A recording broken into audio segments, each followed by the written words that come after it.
The S&P declined 2.5% by the end of trading on Thursday, which is yesterday, and that weakness has so far continued at the start of trading on Friday. Now, what does this mean for the bigger picture for the S&P 500 and the stock market in general? Are we seeing temporary weakness before a continuation of the bull trend the market has been in since 2009, or are we seeing further weakness and the materialization of a bear trend such as the one we saw in 2000 and 2008? For us to get a clearer picture, we need to dive into the chart. If you like today's video, guys, don't forget to like, subscribe, hit the bell notification. My name is Zahir Anwari. I'm the co-founder of Sublime Trading.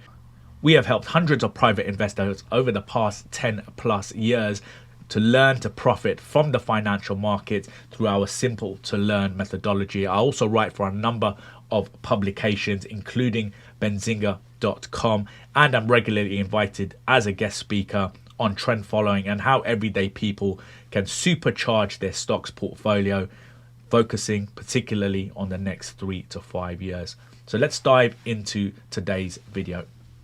So if you're not familiar with this setup, guys, this is our 3-screen setup that we do our analysis on. This is the exact sort of setup that I use on a daily basis to do my analysis, to look for high probability setups, and to manage my portfolio. In the top left corner, I have the monthly time frame. In the top right corner, I have the weekly time frame, and down here across the bottom, we have the daily time frame. I am looking at the S&P 500 now. Why do we look at the bigger picture? Because ultimately, that's where the big moves happen. That's where the large profit can be accumulated. And ultimately, that's where you do less work for far more profit.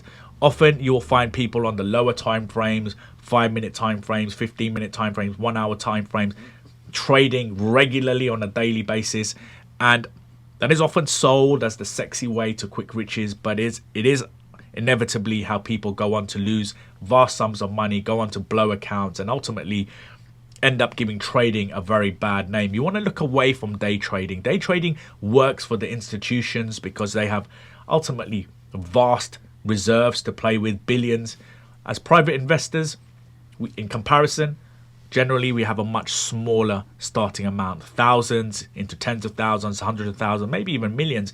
And even if you are a millionaire, you really don't want to be day trading. You want to be using your money to invest and staying true to the long-term principles of investing. So look away from the lower time frames and focus on the higher time frames. You'll get a much clearer picture of what the market is actually doing. So let's start with the monthly time frame. Now, the monthly time frame, we have the high of last year, which is this green line going across the chart. We got the low of last year, that's the calendar year, which is this red line. We have key levels of support and resistance, which are these black dotted lines. We can see very clearly that the market has been in a bull trend since 2009, which is this low point here. And you're looking at roughly, whoops, sorry, I should do that a little bit better. You're looking at roughly a 610% move from the low of 2009 to the high of this year. And that is when this decline came in. The decline at its very low point was around 20%.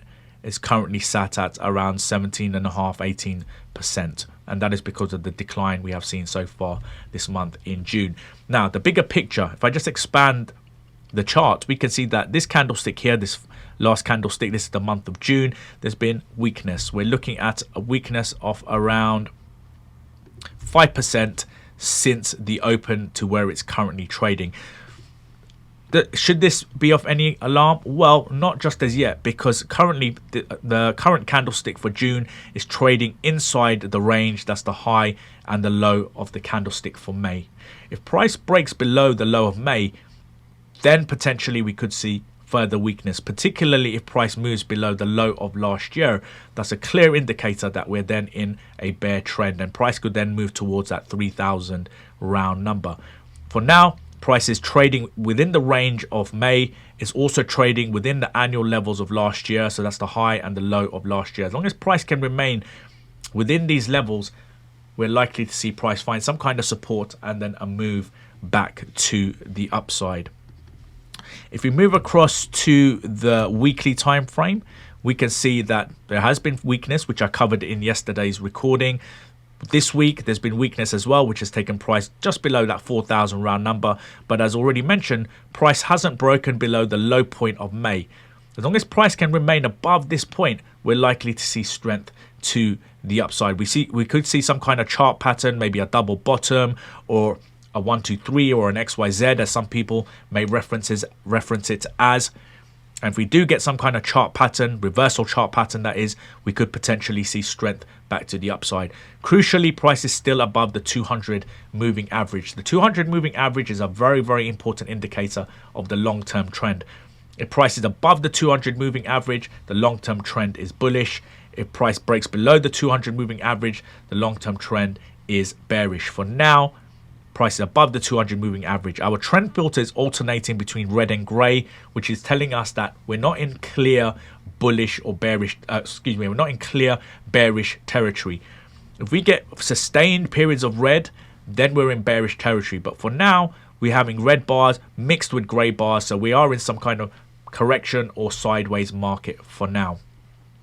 If we go down to the daily time frame, on the daily time frame, price is below the 200 moving average, the 50 simple moving average, and it's now trading below the 20 simple moving average. This candlestick here, this grey candlestick, that is Thursday's candlestick. We had a gap down at the start of play today, being Friday, and we've seen further weakness. So all in all, we have seen weakness of around 4.5% since the open of Thursday.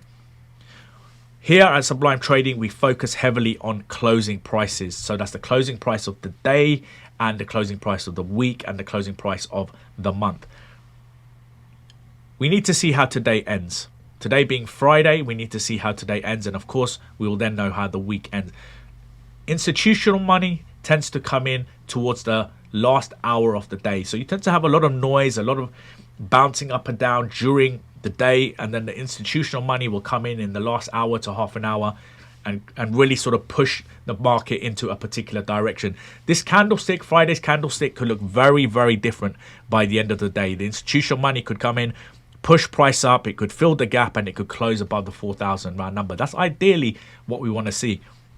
If we don't see that today, we could see weakness, and then through the rest of next week, the institutional money could come in and push price back up. For now, price is trading above the low point here, which is the low of May. As long as price can hold above this level, then that is a strong sign that the market could recover and push to the upside. If this low is broken, then we could see further weakness. We're in this territory right now where we're neither strong bullish or strong bearish. We're really stuck in this no man's land, and as investors, this is part and parcel of market conditions. Now, if you listen to the news will often paint a picture of doom and gloom. However, if you look at the bigger picture, particularly the monthly time frame, we had such a big run following the correction from COVID-19. We had a 120% run to the upside, that there was bound to be a correction at some point. And if you look at the history of the S&P 500, there are corrections along the way. Once a clear market has been established, then we can start doing our analysis again and looking for those stocks that are performing better than the average, outperforming the market, and start adding those into the portfolio. Now, let's just have a look at the monthly time frame once again, and I just want to show you one more piece of an analysis, and that's some fib level. So if we get our fib tool, and if we just go back to this period here, so this bear market here, which is from 2007 through to 2008. If I just move that back a bit so we can just get some white space to the right hand side, I'm just going to grab the fib tool.